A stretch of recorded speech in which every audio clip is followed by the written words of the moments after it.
बिस्मिल्लाहिर्रहमानिर्रहीम सल्लल्लाहु अला मुहम्मदिन सल्लल्लाहु अलैहि वसल्लम। Welcome to the Biolish world. Viewers, sentence correction की सीरीज़ हमारी रवां दवां है। ये ख़ास तौर पर मैंने आपको बताया कि इंटर पार्ट 2 के स्टूडेंट्स और एडी आर्ट्स पार्ट 2 के स्टूडेंट्स के लिए है जो इम्तिहान में इस क्वेश्चन को सॉल्व करते हैं।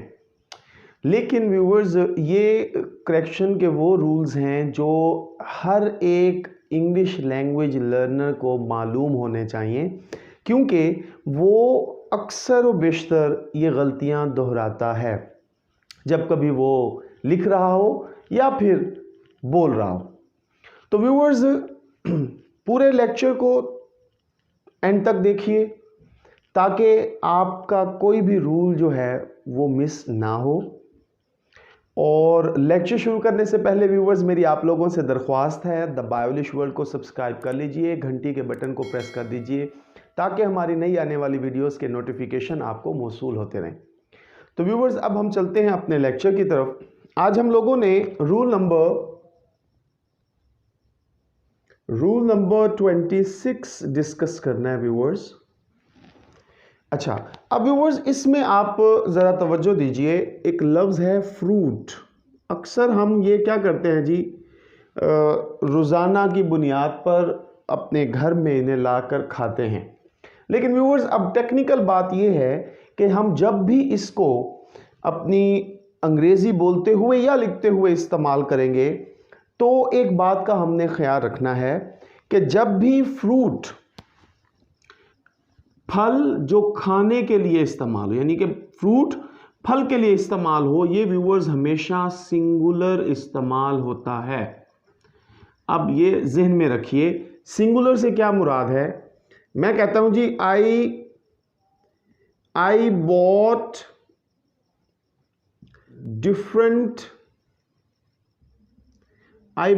Different fruit yesterday.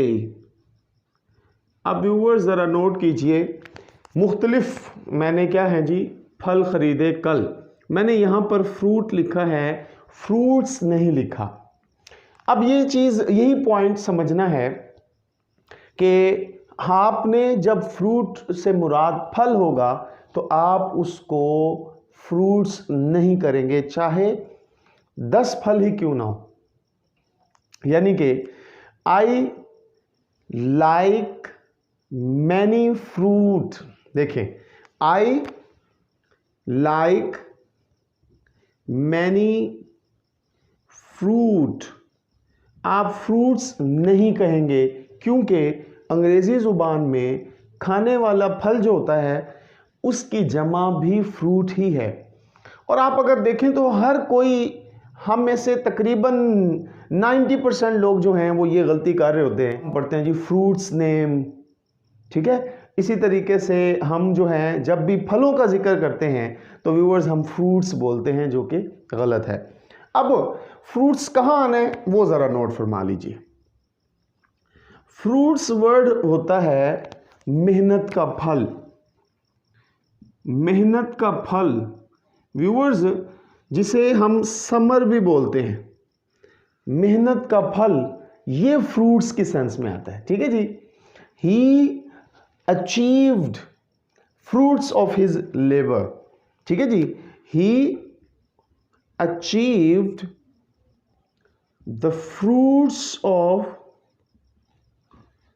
His labour. आप व्यूअर्स देखिए कि यहां पर खाने वाला फल नहीं है, यहां पर क्या है जी, मेहनत का फल। उसने हासिल किया जी अपनी मेहनत का फल।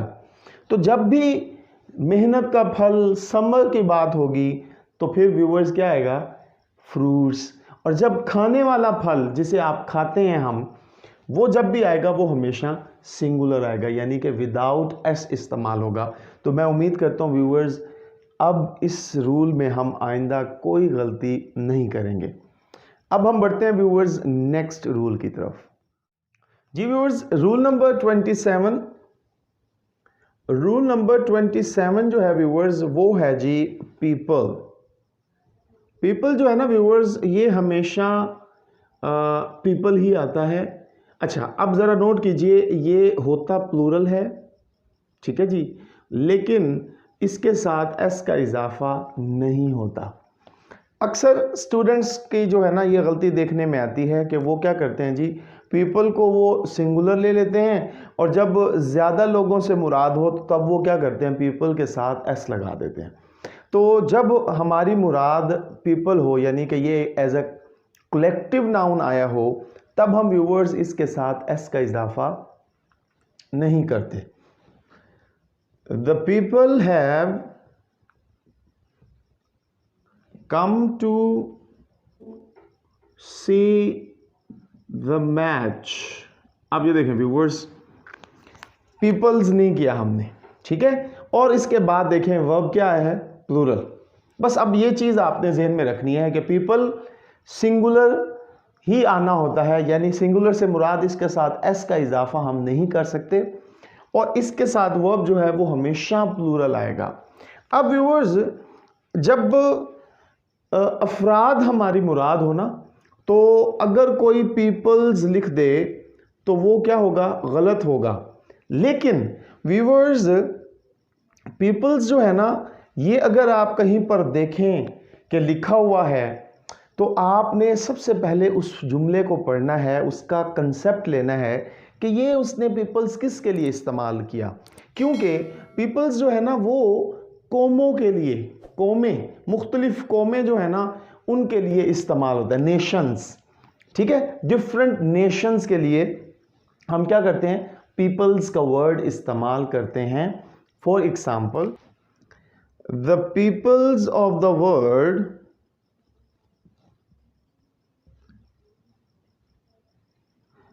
सफर फ्रॉम पॉवर्टी।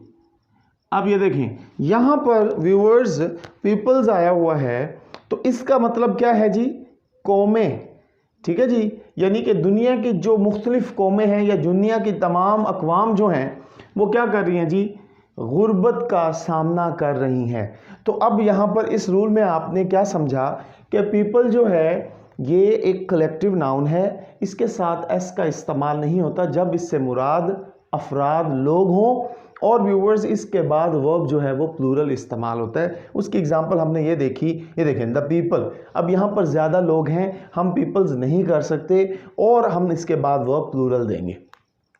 लेकिन पीपल्स भी वर्ड है और उसका मतलब क्या होता है, कौमें, ठीक है, नेशंस। तो अब आप देखें कि इस जुमले में the peoples of the world suffer from poverty, ठीक हो गया। तो हमने इसमें क्या देखा कि ये मुख्तलिफ अक़वाम की बात हो रही है, इसलिए हम पीपल्स का वर्ड इस्तेमाल कर सकते हैं, ठीक हो गया व्यूअर्स। अब हम बढ़ते हैं नेक्स्ट रूल की तरफ जी व्यूअर्स। हमारा नेक्स्ट रूल है rule number 28। Viewers, rule number 28 में हम लोगों ने वर्ड देखना है वर्क, वर्क्स। ये मैंने दोनों अल्फाज लिख दिए हैं। आपको पता है व्यूअर्स, जब वर्क आएगा ना, इसका मतलब है कोई भी असाइनमेंट। असाइनमेंट मतलब कोई भी काम जो तफवीज़ किया जाए, ये हमेशा वर्क आएगा, यानी वाहिद के तौर पर आएगा। वर्क्स यानी वर्क के साथ एस का इजाफा, इससे क्या मुराद व्यूअर्स, इससे मुराद ये है किसी शायर या मुसव्वर के फन पारे, ठीक है। वर्क्स से मुराद किसी शायर या मुसन्नफ के फन पारे होंगे, तो तब हम क्या करेंगे व्यूवर्स, वर्क के साथ एस इस्तेमाल करेंगे। अच्छा, यहां पर एक बात आपको मैं ये भी बता दूं व्यूवर्स कि ये नाउन है। अब आप ये कहें कि फॉर एग्जाम्पल ये देखें, ही वर्क्स हार्ड, तो अब यहां पर वर्क्स आया हुआ है, तो व्यूअर्स यहां पर वर्क्स जो है ये वर्ब के तौर पर आया है, हमने नाउन के तौर पर इन्हें ट्रीट करना है। तो जब वर्क एज ए नाउन आएगा तो आप यूं समझ लीजिए कि वो कोई असाइनमेंट है, कोई काम है, और जब वर्क्स आएगा नाउन के तौर पर तो उसका मतलब ये है कि आप किसी शायर या फनपारे की बात करें। तो एग्जाम में क्या आएगा व्यूअर्स, वो असाइनमेंट के साथ एस लगा देगा। आपको बस इन दोनों का डिफरेंस पता होना चाहिए कि वर्क किसी काम, असाइनमेंट कोई भी काम, लेकिन वर्क्स जो है वो किसी शायर या मुसव्विर के फनपारे के लिए इस्तेमाल होता है। इनके एग्जाम्पल्स देखते हैं। एग्जाम्पल है viewers, I have much work to do. अब व्यूअर्स अक्सर ऐसे होता है ना, आपको कोई काम कहे तो आप मसरूफ हो तो आप कहते हैं जी I have much work to do. तो अब आप ये देख लीजिए कि मच ज़्यादा है लेकिन आपने उसके साथ वर्क्स नहीं लिखना। अब एग्जामिनर क्या करेगा, वो आपको वर्क के साथ एस दे देगा, यानी I have much works to do. तो अब आपने क्या करना है व्यूअर्स, आपने उस गलती की दुरुस्तगी इस तरह करनी है कि वर्क के साथ एस नहीं इस्तेमाल करना जब ये किसी काम के लिए। अब देखें ना, इसमें जो काम है वो सिंपल सा काम है, लेकिन अब वर्क्स हम कब इस्तेमाल करेंगे ये देखें, द वर्क्स ऑफ कीट्स। अब ये कीट्स जो है ना, ये रोमांटिक पोइट हैं, शायर हैं, अंग्रेजी जुबान के बहुत ही मशहूर शायर हैं। तो अब उनके, मैं यहां पर क्या कहना चाह रहा हूं, द वर्क्स ऑफ कीट्स मतलब कीट्स की शायरी जितनी भी उन्होंने लिखी है, मैं यहां पर उसका तज़किरा करना चाहता। अब एग्जामिनर क्या करेगा व्यूअर्स, वो वर्क के साथ एस नहीं देगा जब वो किसी शायर या किसी मुसव्विर के को इस्तेमाल करेगा ना फिक्रे में, तो वो आपको वर्क देगा।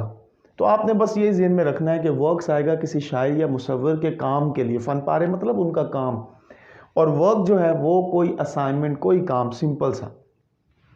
तो इस तरह मैं उम्मीद करता हूँ आपको इस रूल की भी समझ आ गई होगी। अब हम बढ़ते हैं अपने नेक्स्ट रूल की तरफ। जी व्यूअर्स, रूल नंबर 29, इसमें हम लोगों ने व्यूअर्स जो समझना है ना वो है जी रूम और प्लेस। आप ज़रा नोट करें, बड़ा टेक्निकल सा ये रूल है। रूम का लफ्ज़ जो होता है ना व्यूअर्स, ये इस्तेमाल होता है जब आप अकोमोडेट करें। अकोमोडेट का मतलब ये है कि किसी शख्स को खड़ा होने, सामान रखने की जगह फराहम करना, बैठने की जगह फराहम करने के लिए हमने रूम, यानी कि रूम एक कमरा है, एक स्पेस के लिए भी हम क्या करेंगे, रूम ही इस्तेमाल करेंगे। और प्लेस जो है ना, ये क्या होगा जी, ओपन एरिया जो है ना उसके लिए इस्तेमाल होगा। कोई खुला रकबा है, कोई खुला एरिया है, उसके लिए आपने क्या करना है, प्लेस इस्तेमाल करना है। अब मैं आपको ना इसको इस्तेमाल करके बताता हूं कि हम अक्सर कौन सी मिस्टेक कर देते हैं। हम कहते हैं जी, अब मैं आपको गलत जुमला बता रहा हूं, there is no place to sit in this room. अब देखें, इस कमरे में बिल्कुल जगह नहीं है बैठने की। तो हम अक्सर ये गलती करते हैं, हम क्या करते हैं, प्लेस जगह के लिए इस्तेमाल करते हैं। व्यूअर्स, जब चार दीवारी, अब देखें ना, रूम जो होता है ना वो चार दीवारी होती है, चारों तरफ दीवार है।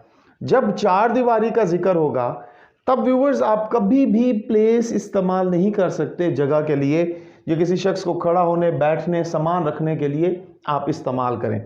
तो आप इस जुमले को दुरुस्त कैसे करेंगे, there is no room to sit in this room. अब पढ़ने वाला जो होता है ना, मतलब आप ये समझेंगे कि ये कैसा जुमला हो गया। हमने ये नहीं देखना कि पढ़ने में आसानी हो। अभी रिसेंटली मैं एक क्लास में पढ़ा रहा था, तो मेरे एक स्टूडेंट बोलने लगे कि मैं ये रूल्स उनको करवा रहा था, तो वो बोलने लगे कि सर देखें, ये पढ़ने में तो ये ज़्यादा आसान लग रहा है या ये बिल्कुल ठीक लग रहा है। हम जब हमें रूल ना पता हो ना, तब हम जो इनकरेक्ट सेंटेंस स्टेटमेंट होती है ना, हम उसे पढ़ते हैं तो हमें ऐसा लगता है कि ये एग्जामिनर की ये ट्रिक होती है कि वो इस तरह आपको देता है कि पढ़ते हुए आपको लगता है कि ये तो हम यूज्ड टू हैं। तो अब मैं आपको ये बता रहा हूँ कि इस जुमले को अगर आप देखें ना, there is no room to sit in this room, आप कहेंगे 2 दफ़ा रूम। तो ये जो रूम है ना व्यूअर्स, ये रूम ये है जी जगह के लिए, और ये नाउन है किसका जी, कमरे के लिए। अब आप देख लीजिए कि जब चार दीवारी में किसी को खड़ा होना, बैठने या सामान रखने के लिए आप जगह दें या ना जगह हो, तो आप कहेंगे there is no room to sit in this room. लेकिन अगर कोई ओपन एरिया है, चार दीवारी नहीं है, तो फिर आप कहेंगे there is no place to play cricket in the ground. आ जाए व्यूअर्स के आप देखें ग्राउंड में क्या होता है, ओपन एरिया होता है, तो हम कहेंगे there is no place to play cricket in the ground. तो अब ये जुमला बिल्कुल ठीक है। अब एग्जामिनर क्या करेंगे, वो आपको कहेंगे there is no room to play cricket in the ground. तो आपने ये समझना है व्यूअर्स कि जब ओपन एरिया की बात होगी तब आपने प्लेस, और अमूमन वो ये वाला जुमला देते हैं कि हम ना जगह के लिए हमेशा प्लेस ही वर्ड इस्तेमाल करते हैं। तो जगह के लिए, और कौन सी जगह, किसी को खड़ा होने, किसी को बैठने, किसी को सामान रखने के लिए यानी अकोमोडेट करने के लिए जो जगह होती है उसके लिए व्यूअर्स हम रूम का वर्ड इस्तेमाल करते हैं। तो ये रूम जगह और वो रूम कमरा। तो अगर आपके पास ये रूल आ जाता है तो मैं उम्मीद करता हूँ अब आइंदा कोई मिस्टेक नहीं करेंगे।